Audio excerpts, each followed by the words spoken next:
자, 오늘 말씀의 제목은 성령, 교회를 세우시는 하나님입니다. 오늘은 약간 설교보다도 강의 같은 느낌도 좀 있어요. 그래서 오늘은 여러분이 좀 잘 배우는 시간이 되면 좋겠습니다. 오늘은 좀 특별한 주일입니다. 오늘은 보통 교회에서 성령 강림 주일이라고 불러요. 성령 강림 주일. 그게 무슨 말이냐면은 성령이 강림한 이 땅에 오신 것을 특별히 기념하는 예배다 이런 뜻이에요.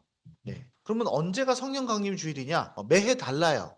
뭘 기준으로 하냐? 부활주일을 기준으로 해요. 여러분 부활주일이 언제예요? 부활주일. 부활주일도 매주 달라지죠. 부활주일도 매해 달라져요. 부활주일이 뭐의 기준이냐면은 올해는 4월 5일이었잖아요. 그게 뭐냐면 춘분이에요. 춘분. 절기에서 봄이 오는 기준을 춘분이라고 해요. 태양과 지구의 위치에 따라서. 그래서 춘분이 지나고 보름달이 첫 번째 오면 보름달 지나고 첫 번째 주일이 부활주일이에요. 그래서 우리나라 전 세계 대부분의 교회들은 4월, 그러니까 그때를 부활주일로 해요. 그러니까 충분히 매해 바뀌니까 당연히 부활주일도 매해 바뀝니다. 그래서 이제 몇 년 전부터 이렇게 미리 그 다음 부활주일은 언제입니다라고 알려줘요. 보통 로마에서 알려줍니다. 근데 이제 성경에 보면요, 예수님이 부활을 하시고 어떻게 됐습니까? 죽으시고 부활하시고 40일 동안 제자들하고 같이 있어요. 제자들에게 나 부활했어. 여러 가지 가르침을 하십니다. 그래서 승천하세요. 그러면서 승천하신 다음에 10일 뒤에 제자들이 모여서 기도할 때에 성령님이 임하십니다. 그러니까 예수님 십자가 못 박혀 돌아가시고 부활하시고 40일 동안 같이 계시고 10일 뒤에 성령님이 오시니까 40 뒤에 11일이 더했잖아요. 그럼 며칠이에요? 50일이죠. 50을 한자말로 오순이래요. 순이 10순자예요. 그래서 오순절이에요. 사람들이 오순절이 무슨 말인지 잘 모르는 사람도 많아요. 오순절은 50일 뒤의 절기란 뜻이에요. 근데 그러면 이 오순절은 원래 있었던 거예요. 성령 강림절 때문에 오순절이 있었냐? 그거 아니에요. 오순절은 구약 시대부터 있던 절기입니다. 구약 때부터 뭘 기준으로? 6월절을 기준으로. 6월절이 뭡니까? 6월절은 출애굽이 기준이 6월절이잖아요. 그래서 6월절이 있고 6월절을 기준으로 50일 뒤가 오순절이에요. 유대인에게는 종교적인 절기이기도 하고 그 다음에 추수와 연결되어 있어요. 추수하는 절기랑. 그러면 근데 이제 이 6월절 전날에 예수님이 돌아가시고 6월절 다음날 부활하시잖아요. 근데 이스라엘은 카운트를 할 때 날짜를 포함해요. 그러니까 6월절 기준으로 50일이긴 하지만 기독교에서도 그냥 오순절이랑 잡는 거예요. 근데 오순절 날, 이 유대교의 절긴 날 성령님이 오시는 거예요. 그래서 구약의 6월절은 뭘로 바뀌었어요? 부활절로 바뀐 거예요. 왜냐면은 6월절이라는 개념 자체가 하나님이 우리를 자유하게 해주는 건데 십자가와 부활로 자유를 하게 하셨잖아요. 그리고 나서 그들의 삶을 풍요롭게 하는 50일 뒤에 추수하는 날, 추수하는 50일 뒤에 절기가 성령님이 오시는 거예요. 그래서 구약의 6월절과 오순절이 예수님으로 인해서 십자가와 부활, 성령 강림으로 개신교의 절기가 되기도 한 거예요. 그러니까 오늘은 바로 요 오순절을 지키는 성령 강림 주일이다라고 하시면 됩니다. 그래서 매해 달라져요. 그런데 이 오순절은 교회의 생일이라고 부르기도 해요. 왜 오순절을 교회의 생일이라고 부르냐? 성령님이 임하시고 나서 이때부터 교회에서 사람들이 모여서 이렇게 모여서 숨어서 기도만 하다가 이때부터 나가서 전도를 하기 시작했어요. 그래서 오순절을 교회의 생일이라고 하는 거예요. 그럼 이런 질문 할 수 있죠? 아니 예수님하고 제자들 있을 때 그때도 교회 아닙니까? 그렇게 이해하면 돼요. 예수님이 제자들과 함께 했던 그 3년의 교회는 마치 엄마가 아기를 뱃속에 임신했을 때처럼 뱃속에 있는 것 같은 교회라고 생각하시면 돼요. 비유를 하자면. 그리고 배에서 드디어 엄마 배 밖으로 짠 하고 생일로 태어나는 것 같은 날이 바로 오순절 성령 강림절이라고 생각하면 됩니다. 그러니까 성령 강림절이 보통 교회의 생일 같다 이렇게 표현을 하기도 합니다. 그리고 당연히 그 기준은 바로 성령님입니다. 근데 문제는 우리나라 사람들이 굉장히 성령을 잘 모르거나 조금 오해하는 경우들이 많아요. 아마 여러분 많이 들어봤죠? 막 TV에 보면 막 사람들이 이렇게 열광하면서 막 찬양할 때 막 하는 것이 성령님이 뭔가 있는 것처럼 느껴질 때도 있어요. 그리고 옛날에 목사님 어렸을 때는 성령 집회 많이 갔거든요. 그러면은 막 목사님 부흥 강사가 "성령 받아라." 막 이렇게 해요. 그러면 사람들이 막 "아 뜨거워." 막 이래요. 난 봤어요 그거를. 너무 이상하다고 생각했어요. 어릴 때는 그게 뭔지 몰랐어. 막 쓰러지고 막 그래. 그리고 막 성령을 받으면 막 사람들이 굉장히 막 이 뭘 막 보고 막 이상한 말 하고 막 그런 것 같은 것만 성령인 것처럼 생각하던 때도 있었어요. 근데 그건 사실 대부분 목사님 잘못이에요. 목사님들이 한국 교회에서 성경을 정확하게 이해해서 성경대로 안 가르치고 약간 짬뽕된 부분들이 있어요. 그래서 성령이라고 하면 뜨거운 방언, 막 열기가 막 뜨겁고 막 이런 거, 막 찬양도 막 고래고래 소리 지르면서 막 기도하고 찬양하고 그것도 맞는데 그래서 비이성적인 것만 성령 충만한 거라고 생각하는 경우들도 있습니다. 혹은 성령님에 대해서 너무 무관심하거나 굉장히 관심이 없는 것도 있습니다. 그래서 그렇지 않도록 그래서 성령은 삼위일체 한 분이라는 점에서 되게 중요한 분이에요. 그래서 오늘 그걸 좀 배워보는 시간을 갖겠습니다. 교회 성령 얘기 많이 하거든요. 그럼 여러분이 어디 가서 성령은 이런 분이야라고 이런 거야라고 알려줄 수도 있으면 좋겠습니다. 그래서 첫 번째는 성령님에 대한 오해. 어쩌면 우리 애들은 아예 오해도 없을 수도 있어. 근데 이제 어른들은 그런 게 있을 수 있으니까 오해하는 것들을 바로 잡고 두 번째는 그러면 성령 강림절 날 성령이 어떻게 왔는가 그 모습을 우리가 보고 그리고 마지막으로는 우리가 그럼 어떻게 성령님을 우리가 좀 누릴 수 있을 것인가 그 얘기를 해보도록 하겠습니다. 먼저 말씀을 좀 다시 한번 읽어볼게요. 오순절이 되었다. 이 오순 구약의 절기라고 했죠. 그래서 모두가 한 곳에 모였습니다. 오순절은 구약의 절기이기도 명절이에요. 명절. 그러니까 예루살렘에 해외에 있던 유대인들, 외국의 유대인들이 많이 살았거든요. 그런 사람들이 다 예루살렘에 모였어. 잔치야. 근데 잔치지만 이때의 교회에 다닌 예수님의 제자들은 좀 두려웠어요. 왜냐하면 예수님이 왜 돌아가셨습니까? 정치범으로 죽었어요. 그러니까 예수님 제자들도 좀 위험한 거예요. 그래서 조심히 방에 모여서 그들끼리 모여서 기도하고 있었습니다. 그런데 갑자기 하늘에서 바람이 부는 것 같은 소리가 나는 거예요. 바람이 부는 게 아니라 바람이 부는 듯한 소리가 난 거예요. 소리가 났어. 그리고 그 마가의 다락방 딱 요만한 이런 거예요. 이런 공간에 뭔가 휘 하는 소리가 들리는 거예요. 그리고 뭘 봤어. 뭘 봤냐면 불길이 솟아오를 때 혓바닥처럼 갈라지는 것들.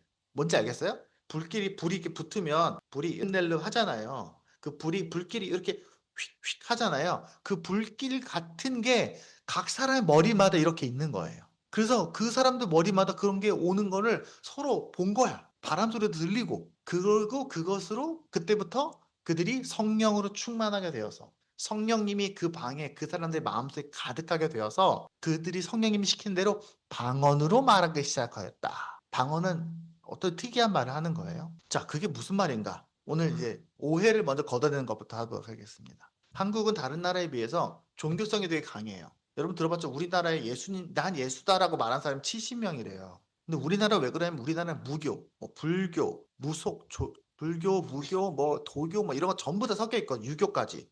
그래서 굉장히 종교성이 강한 나라입니다. 그래서 교회를 안 다닌 사람도 종교가 없다고 하는 사람들도 되게 종교적인 마음들을 많이 갖고 있는 걸 볼 수 있어요. 근데 그런 상황 속에서 기독교가 들어오다 보니까 근데 기독교가 신학적으로 뿌리가 약하니까 약간 섞인 거예요. 자, 몇 가지만 짚어볼게요. 첫 번째, 성령은 뜨겁고 강한 거다. 오늘 보면 뭐라고 되어 있습니까? 불길이 솟아오를 때 혓바닥처럼 갈라지는 혀들 이렇게 되어 있습니다. 그러니까 굉장히 뜨거운 게 성령님이라고 생각하는 거예요. 성경을 잘 읽어보면요. 이거는 불을 얘기하는 게 아니에요. 불꽃처럼 생겼다라고 보이는 걸 말하는 거예요. 뜨거운 게 아니라니까. 그러니까 성령 받아라 했을 때 뜨거워가 아니라니까. 물론 열심히 생기면 열정이라고 생기면 뜨겁게 생기죠. 하지만 뜨거운 건 아니에요. 이거는 모양을 말하는 거예요.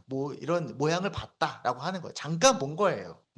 그래서 우리가 성령님이 뭔가 활발하게 우와 성령이 충만해라고 말할 때 뜨겁고 이게 실제로 뜨거운 걸 말하는 건 아니라는 거예요. 물론 성령님이 충만하면 뭔가 힘이 생기고 아 뭔가 잘할 수 있을 것 같고 막 찬양도 좀 크게 하고 기도도 뭔가 힘차게 하고 하는 건 있죠. 근데 성령님은 막 뜨겁게 흥분하는 거기보다는 동시에 차분하게 조용하게 안정적이고 질서 있고 그렇게 역사하시는 내용들이 성경에 더 많이 나와요. 그러니까 그런 것만 성령 충만한 거다라고 착각하면 안 된다는 거예요. 두 번째, 어떤 교회나 교단에서는 성령 충만하면 뭔가 신비로운 체험을 해야지 성령 체험이야라고 말하는 사람들도 있어요.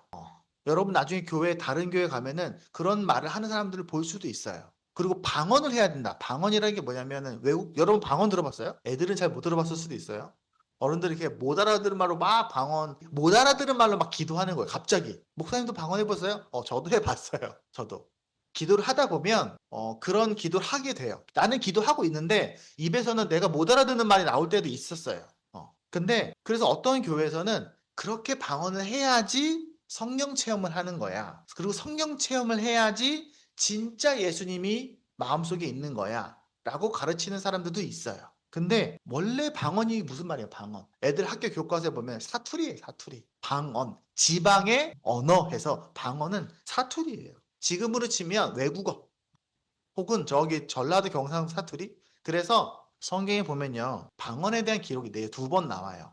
제가 뭐 가끔 설교 때 얘기하긴 하지만 지금 아까 뭐라 해서 오순절에 해외에 있던 유대인들이 들어왔다 그랬죠. 그럼 해외에 있던 들어오던 이 사람들은 두 개의 언어를 해요. 보통 유대인들의 말도 하고 자기가 해외에 살던 말도 하고. 근데 이때의 사람들이 모여서 기도를 하다가 성령 받으니까 미국에서 온 사람한테 미국 말로 복음을 전하는 거예요. 나 미국 영어 못하는 사람이었는데 기도하다 보니까 미국에서 온 사람한테 영어로 예수님 얘기를 해줘. 또 독일에서 온 사람한테는 독일 말로 예수님 얘기를 해줘. 그럼 그 사람은 독일 말로 알아듣는 거예요. 그 사람들이 뭐라 그래? 야, 얘네들 영어 할 줄 모르는데 어떻게 나한테 영어로 설교하지? 왜 이 사람 중국말로 나한테 예수님 얘기해주네? 이 성경만 나는 이 방언은 그 사람이 살았던 외국말로 예수님에 대한 복음 얘기를 해주는 장면인 거예요. 그러니까 나는 방언을 해라고 말하다 혹시 누군가가 나는 영어를 배운 적이 없는데 영어로 설교할 수 있어 이런 거예요. 원래는. 근데 물론 성경 다른 데 보면요 방언에 대한 내용이 고린도 전후에 나오긴 해요. 근데 그거는 기도할 때 뭔가 환상 속에서 뭐 이상한 말로 기도하는 사람도 있는데 그런 건 좀 조심해라. 그 내용이 사실 나와요. 그거는 사실 그게 우리한테 지금 이 본문하고는 상관이 없는 내용입니다. 그러니까 꼭 이런 걸 해야지 방언을 해야 하거나 신비한 체험을 해야지 성령으로 막 충만한 그런 거 아니라는 거. 그냥 차분하게 말씀 잘 읽고 기도 열심히 하고 사랑하고 이렇게 서로 사랑하는 것으로도 충만한 거예요. 성령님은. 세 번째는요. 그래서 굉장히 막 비이성적인 거, 막 열정적인 거, 논리적이지 않고 생각 안 하는 거 그런 게 성령 충만인 거라고 착각한 사람들이 있어요. 우리나라에 꽤 이런 사람들이 꽤 많이 있어요. 근데 그렇지 않아요. 저도 예전에 성령 집회라고 많이 다녔어요. 그러면 어릴 때 그런 기도원 같은 데 많이 가게 됐거든요. 그럴 때만 잘 이해가 안 됐어요. 그래서 한동안 고민을 많이 했던 적이 있습니다. 근데 요즘에 보니까 젊은 사람들이 많이 모인다는 교회에서 이런 현상들이 있어요. 젊은 사람들이 몰려드는 그 교회에서 비이성적인 열정주의가 교회에 젊은 사람들에게 되게 신비롭고 재밌잖아요. 즐겁게 되기 때문에 그런 교회에 빠지는 경우도 있어요. 제가 이게 틀렸다, 나쁘다를 말하는 게 아니라 그게 전부가 아니라는 걸 말하는 거예요. 그거는 굉장히 작은 부분이라는 얘기를 하고 있는 거예요. 성경은 우리로 하여금 생각하게 합니다. 깨닫게 해요. 이해하게 해요. 그래서 정확하게 말씀대로 판단하고 결정하고 선택하고 고민하고 그리고 우리를 하여금 흥분하지 않고 하나님의 꿈과 비전을 향해서 나아가게 합니다. 성령님의 역할은 여기에 훨씬 더 많아요. 물론 그 과정 속에서 열심히 기도도 하고 차연도 크게 하고 성경도 열심히 읽고 이런 것이 같이 있는 거죠. 그러니까 성령은 비이성적인 흥분 상태가 아니라 오히려 훨씬 더 이성적이고 논리적이고 균형이 있는 삶이 바로 성령 충만한 겁니다. 네 번째, 성령은 특별한 사람에게만 있는 겁니다. 성령 충만은. 어떤 사람 이런 얘기 있어요? 우리 교회 목사님은 성령 충만하셔. 우리는 그렇게 성령이 없고 저기 우리 이 선교사님은 우리 이번에 오신 이분은 굉장히 성령 충만하셔서 막 예언도 하시고 막 신비로운 걸 보시고 막 사람들의 마음을 막 꿰뚫어 보신다. 이런 많은 사람들이 있어요. 지금도 있어요. 지금도. 저도 많이 봤어요. 근데 그건 성령에 대한 아주 큰 착각이에요. 그거는 한국 무속이랑 뒤섞여서 그래요. 성경에는 그런 거 없어요. 아까 성경이 뭐라고 그랬습니까? 다락방에 있는 각 사람 머리 위에 다 있는 거예요. 성경에 그렇게 써 있어요. 승현이 마음속에도 성령님이 계시고요. 서연이 아내도 유하, 대응이 삼촌 다 그 마음속에 성령님이 계세요. 물론 사람마다 성령님의 일하심이 다 다르고 또 집중되는 부분들이 좀 다르겠지만 성령님은 다 계십니다. 그러니까 특별한 사람, 이 그림처럼 뭔가 에너지가 막 뭔가 성령의 에너지 가득한 이런 사람은 없어요. 그리고 그렇게 성령이 충만한 것처럼 행동하는 사람일수록 사실은 어쩌면 더 성령님이 없을 수도 있어요. 오히려. 그래서 우리가 뭔가 성령님을 주세요. 성령을 우리에게 보내주세요. 라고 말한다는 건 나한테 없어서가 아니라 성령님 우리 안에 계시는데 우리에게 주신 이 성령이 더 충만하게, 더 활발하게 해주세요. 라고 기도하는 거예요. 그 다음 성령이 무슨 능력인 것처럼 생각해. 무슨 에네르기처럼, 무슨 뭐 힘이 있는 것처럼 성령이 뭔가 내가 막 움직일 수 있는 도구인 것처럼 생각하는 사람들도 있어요. 내게 무슨 영적 능력이 있는 것처럼. 만지 문제를 해결하는 에너지, 사탄이나 귀신은 뭔가 파괴하는 뭔가 영적인 파워, 또 혹은 내 사역을 내가 일하는 거를 뭔가 잘 일으키게 된 뭐 어떤 능력, 이런 거로 생각하는 사람도 있어요. 내가 쓸 수 있는 거, 그거 아주 큰 착각입니다. 성령은요 하나님이에요. 우리가 성령을 움직이는 게 아니에요. 성령이 우리를 움직이는 거예요. 우리가 성령의 능력을 활용하는 것이 아니라 성령 하나님이 우리를 도와서 우리와 함께 하나님의 일을 하게 하시는 거예요. 그러니까 우리가 성령의 힘을 쓰는 것이 아니라 성령님이 우리를 이끄시고 우리를 변화시키시고 우리를 도와주고 그런 겁니다. 성령은 에너지가 아니라 하나님이시거든요. 제가 다음 주엔 이 부분에 대해서 조금 더 다른 설교를 할 겁니다. 참고로. 그러면 한번 오늘 본문의 내용을 잘 봅시다. 오늘 본문에서 다락방에 찾아오신 성령님은 어떤 모습이었는지 이 본문에 나타난 걸 봅시다. 왜냐하면 성경에 있는 내용이 무슨 내용인지 알아야지 돼요. 그러니까 목사님들이 앞에서 성령님은 이런 분이야라고 말한다고 해서 그게 맞는 게 아니에요. 실제로 제가 어릴 때 기도원에서 굉장히 유명한 목사님들이 설교하셨는데 나중에 떠올려 보면은 하나도 성경적인 게 없을 때가 많았어요. 성령님은 이런 거야. 성령님은 이런 분이야 라고 말했는데 지금 떠올려 보면 성경에 그런 내용이 없더라고요. 그냥 자기 생각에 막 얘기한 것들이 많이 있었어요. 다락방에서 있었던 성령님이 어떤 분인지 첫 번째 보겠습니다. 첫 번째 성령님은요. 세상의 두려움보다 예수님을 더 크게 봤어요. 두려움을 극복할 수 있게 도와주시는 분이 성령님이십니다. 자, 제자들이 모였어요. 다락방에 이렇게 모였습니다. 우리처럼 그래서 모였어요. 그 다락방이라는 게 우리나라 같은 조그마한 다락방이 아니라 거기 그 예수님 시대의 다락방은 그래도 이렇게 층이 좀 높은 방이에요. 그 예수님 주례만찬 하시던 그림 보셨죠? 제자들이 상도 놓고 다 앉아갖고 밥도 먹잖아요. 그런 것처럼 서 있을 수 있을 만큼 널찍한 공간입니다. 근데 그 사람들이 왜 모였냐? 아까 잠깐 얘기했던 것은 무서워서 모였어요. 예수님이 자기들의 스승이었던 예수님이 정치범으로 죽었어요. 그러니까 황제에게 반역해서 죽은 거예요. 근데 당시에 황제에게 반역한 사람들은 굉장히 많이 죽었어요. 수천 명씩 죽었어요. 십자가에 돌린 사람이 죽은 사람이 예수님만 죽은 게 아니에요. 황제에게 반역하면 그렇게 다 십자가로 죽었어요. 그래서 막 십자가가 이렇게 광야에 사람들이 매달려서 수십 명씩 수백 명씩 있기도 했어요. 그럼 한 명만 달았겠어요? 예수님이 달려 죽었다는 얘기는 뭐예요? 예수님을 따르는 사람들도 위험하다는 얘기예요. 야, 너네도 예수님처럼 감옥에 갈 수 있어. 죽을 수 있어. 라고 말하는 거예요. 그래서 예수님 제자들은 처음엔 좀 무서웠겠죠. 그래서 그들이 모여서 다락방에서 기도하고 있었던 거예요. 근데 그때 성령님이 오시니까 그들에게 드디어 용기가 생겼습니다. 그들의 안에 있는 두려움을 걷어내고 이제 이 땅에서 우리가 그리스도인으로 살아야겠구나. 예수님의 제자답게 살아야겠구나라고 그들에게 용기가 주어졌습니다.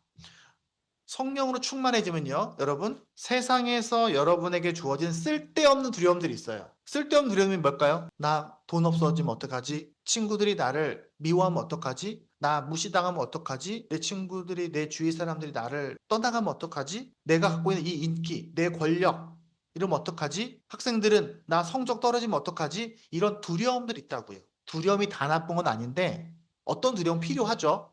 높은 곳에 올라가면 무서워해야 돼요. 그건 하나님이 주신 두려움이에요. 근데 인기가 떨어질까 두려워하는 건 잘못된 두려움이에요. 내 부유함을 잃어버릴까 하는 건 잘못된 두려움이에요. 그런 잘못된 거품 같은 두려움들을 걷어내고 이 땅에서 제대로 살 수 있게 해주는 게 성령님의 첫 번째 역할이었던 겁니다. 그래서 내가 두려움을 걷어내고 진짜 용기가 뭡니까? 막 아무렇게나 하는 게 용기입니까? 아니요. 내게 진짜 소중한 사람들을 지켜주고 그들과 함께 할 수 있는 용기. 내 욕심을 포기할 수 있는 용기. 또 사람들을 용서할 수 있는 용기. 내가 가끔은 희생하고 가끔은 누군가를 위해서 가끔은 내 사랑하는 사람들을 위해서 더 소중한 가치를 위해서 시간을 내고 힘을 낼 수 있는 그 진짜 제대로의 용기를 주는 것이 성령님의 첫 번째 역할이었습니다. 객기를 부리는 게 아니라 바른 용기. 그럼 바른 용기는 뭡니까? 바른 생각에서 오겠죠. 그래서 두 번째는 바로 이겁니다. 그들이 예수님의 십자가 버렸음을 깨닫게 하는 거 생각이에요. 제가 얘기했던 것처럼 제자들이 왜 두려워했습니까? 예수님을 잘 몰라서 그런 거예요. 예수님이 죽으시고 부활하셨는데 그게 우리한테 무슨 의미인지 잘 몰랐던 거예요. 그리고 또 이 얘기를 다른 사람에게도 해야 되는지를 몰랐어요. 예수님 부활하셨는데 그건 우리들에게만 얘기하는 거 아니야? 왜 외국에 사는 유대인들한테 말해야 돼? 그런 생각을 해본 적이 없는 거예요. 근데 성령님이 오시니까 미국에서 온 사람한테 미국말로 얘기를 해. 잘 생각해 보세요. 이 사람이 유대인 말도 알아들어요. 근데 미국에서 온 사람한테 영어로 복음을 얘기했다는 얘기는 뭐예요? 거기에 영어 쓰는 사람들에게도 예수님 얘기를 해야 돼라는 것을 깨닫게 되는 거예요. 유대인들은 유대인들끼리만 예수님 믿으면 된다고 생각했어요. 근데 예수님을 잘 이해하게 되니까 그리고 성령을 받으니까 독일에서 온 사람한테 독일어로 설교하는 거예요. 예수님 얘기를 해주는 거예요. 그러면 이 사람이 얘기했죠. 왜 얘는 나 유대인 말 알아듣는데 나 아람어 히브리어 알아듣는데 왜 나한테 독일어로 얘기하지? 나 기분 좋으라고? 아니에요. 너 독일에 가서도 독일 사람들도 예수님 얘기를 알아야 돼라는 것을 깨닫게 되는 거예요. 그게 바로 두 번째입니다. 우리도 마찬가지예요. 우리는 복음을 자주 잊어버립니다. 우리 아이들도 복음에서 좀 잘 배워가야 됩니다. 그러니까 성령님이 제일 중요한 역할 중에 두 번째는 바로 우리가 예수님을 잘 이해하도록 돕는 거예요. 성령님이 도와주시지 않으면요, 이해할 수 없어요. 성령님이 도와주시지 않으면 우연히 서연이 유하 뭐 산이 수 아무리 예배 많이 참석해도요 믿음 생기지 않아요. 누가 도와주냐면 성령님이 도와주셔야 아 그렇구나라고 하게 돼요. 그거는 머리로만 하는 게 아니에요. 이거는 굉장히 신비로운 영역이기도 합니다. 그리고 세 번째는 바로 이겁니다. 교회가 세상으로 나아가게 합니다. 성령님이 임하셨을 때 그들이 모여서 기도만 하는 것이 아니라 세상에 나아갔어요. 그리고 그들 안에서 새로운 삶을 살았습니다. 원래 성경에는 그리스도인이라는 말이 원래 없어요. 그리스도인이라는 말은 저 사람들은 예수의 제자들이구만 하면서 부르는 사람들이에요. 어른들이 MZ들 보면 젊은 애들 보면서 얘네들은 MZ구만 이렇게 말하는 것처럼 우리가 외국인들 보면서 외국인이구만 이라고 말하는 것처럼 예수님 믿는 사람들 쟤네들 예수님 믿는 사람들이구만 이라고 말하는 별명이 바로 그리스도인이었던 거예요. 그들이 설교를 잘해서 사람들이 그리스도인이라고 불려졌을까요? 아니요. 그들이 그리스도인으로서 예수님처럼 살았기 때문에 예수님처럼 힘있고 가난한 사람들 도와주고 친구들이 되어주고 사랑해주고 이해해주고 용서해주고 주어진 역할들을 열심히 잘 해내고 모범이 되는 삶을 살았기 때문에 사람들이 쟤네 좀 특이한데? 쟤네 뭐야? 아 쟤네 예수 믿던 사람들이야? 쟤네 그리스도인이구만 이라고 불렀던 거예요. 우리도 마찬가지입니다. 여러분이 계신 삶의 자리들에서 여러분이 학교에서 가정에서 직장에서 마을에서 예수님의 마음으로 성품으로 살아가게 하는 게 성령님입니다. 성령님이 모여서 막 뜨겁게 기도하게 하는 것만 성령님이 아니라 우리가 삶에 나아가서 학교에서 친구들과 잘 지내고 주어진 공부를 열심히 하고 그리고 회사에서 삶의 자리에서 자기 역할 잘 해내는 거 좋은 엄마 아빠가 되는 거 그것도 성령님이 하시는 일이에요. 저 공부하는 거랑 성령님이랑 무슨 상관인가요? 공부하는 것 성령님과 상관이 있어요. 왜? 하나님은 우리가 있는 이 자리에서 지식을 잘 쌓아서 좋은 어른이 되길 원하세요. 그러니까 이렇게 기도하는 거예요. 성령님, 제가 공부하는데 도와주세요. 제가 잘 배워서 좋은 믿음의 어른이 되겠습니다. 제가 공부를 잘 할 수 있도록 저를 도와주세요라고 기도할 수 있어요. 그것도 성령님이 하시는 일이에요. 좋은 믿음의 어른이 되는 거. 그리고 마지막으로 네 번째 이겁니다. 믿음의 교회 공동체가 되는 겁니다. 이 성령 충만한 이 이야기 사도행전 2장의 이 사건은 마지막에 2장 끝에 이렇게 끝납니다. 그들은 날마다 한 마음으로 성전에 열심히 모이고 집집이 돌아가면서 빵을 떼며 순전한 마음으로 기쁘게 음식을 먹고 하나님을 찬양하였다. 그들이 모여서 열심히 예배도 드리고 같이 밥도 먹고 서로 막 이야기도 하고 서로를 돌봐주고 축복해 주는 겁니다. 그래서 모든 사람들에게 호감을 샀다. 주님께서는 구원받는 사람을 날마다 더하여 주셨다. 성령 하나님이 하시는 일은 교회가 교회되게 하는 겁니다. 교회가 서로 사랑하는 하나님의 가족 공동체가 되게 하시는 것이 바로 성령님의 중요한 역할입니다. 그리고 그것이 우리끼리만이 아니라 우리의 이 공동체를 또 다른 사람들에게도 보여주는 겁니다. 그래서 여러분의 주위의 친구들, 예수님 모르는 사람들, 적어도 한두 사람에게는 여러분이 그리스도인으로서 예수님의 길을 해주는 사람이 돼야 돼요. 그게 바로 성령님의 역할입니다. 그게 전부는 아니지만 그거는 분명한 역할입니다. 그럼 우리는 어떻게 우리 일상에서 성령님을 누릴 수 있을까요? 첫 번째는요. 성령님은 굉장히 구체적이고 친밀한 분이십니다. 예수님이 성령님을 뭐라고 불러주셨냐면은 예수님이 가시면서 너희에게 보혜사를 보내줄 거야 라고 했어요. 보혜사라고 들어봤어요? 보혜사? 성령님을 예수님께서 보혜사라고 뭐라 해도 이 보혜사라는 말은 보자는 보호하다 할 때 보자예요. 지켜주다. 해는 은혜의 자예요. 도와주다. 돌보다. 베풀다 이런 뜻입니다. 그리고 사자는 스승사자예요. 선생님 할 때. 목사를 사자예요. 그러니까 보혜사는 보호해주고 돌봐주면서 챙겨주는 그런 선생님 이런 뜻입니다. 그래서 예수님이 이 땅에 계실 때 예수님은 제자들에게 보혜사의 역할을 하셨죠. 그렇다면 지금은 성령님이 우리에게 보혜사의 역할을 하시는 거예요. 그 성경에서 보혜사는 성령 한 분밖에 없습니다. 다른 데 가면요. 영적인 지도자를 보혜사라고 부르는 경우도 있어요. 그건 굉장히 잘못된 겁니다. 성경에서 보혜사라는 표현을 쓰는 분은 오직 성령님 한 분밖에 안 계신 거예요. 그래서 혹시나 어디 가서 보혜사를 누구로 다른 사람으로 지칭한다면 그건 100% 이단입니다. 성령님이 우리에게 보혜사 역할을 한다는 게 뭡니까? 우리가 힘들 때, 우리가 어려울 때, 우리가 도움이 필요할 때 우리를 돕고 우리를 격려해주고 우리가 길을 잃었을 때 지도해주고 서로 사랑하고 하나가 되게 하는 것이 바로 성령님입니다. 그러니까 성령님을 되게 굉장히 멀리 굉장히 뭔가 대단한 걸로 생각하는 것이 아니라 우리의 일상 속에서 항상 우리가 구할 수 있는 게 성령님이에요. 제가 아프면 하나님 제가 아파요. 성령님 저를 도와주세요. 여러분이 혹시 낙심하거나 상처 입었다면 지쳤다면 두렵다면 긴장된다면 기도할 수 있어요. 마치 엄마가 옆에 있는 것처럼. 성경에서는 성령님이 엄마 같은 역할을 한다 이런 표현을 쓰기도 합니다. 엄마는 아니지만. 그래서 혹시 여러분 제가 축도할 때 마지막에 목사님 뭐라고 합니까? 성령님의 내주 교통 역사하시는 은혜가 이렇게 말합니다. 내주 우리 안에 함께 계셔서 교통 하나님과 소통하고 서로 소통하고 연결되게 하시고 도와주시고 하나님의 능력과 사랑이 우리에게 흘러오게 하시는 그 성령님의 역할을 말하는 겁니다. 그러면 이런 생각할 수 있어요. 저 교회는 굉장히 성령이 충만한 것 같고요, 목사님. 우리 교회는 너무 좀 성령이 좀 없는 것 같아요. 이렇게 말할 수 있습니다. 그렇게 느낄 수도 있고요. 그렇게 판단하는 사람들도 있습니다. 그럴까요? 아니요, 그렇지 않아요. 우리는 이미 충분히 성령 충만한 교회입니다. 우리 어떻게 하고 있습니까? 우리 교회 예배 열심히 드리고 있잖아요. 오후에 열심히 성경 공부도 하잖아요. 우리 기도하고 있잖아요. 서로를 돌보고 있잖아요.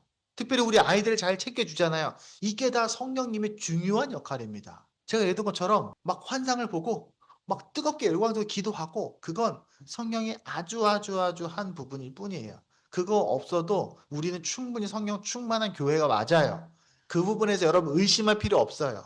우리 교회 뭔가 좀 문제가 있는 것 같아. 그거 생각해 볼 필요 없어요.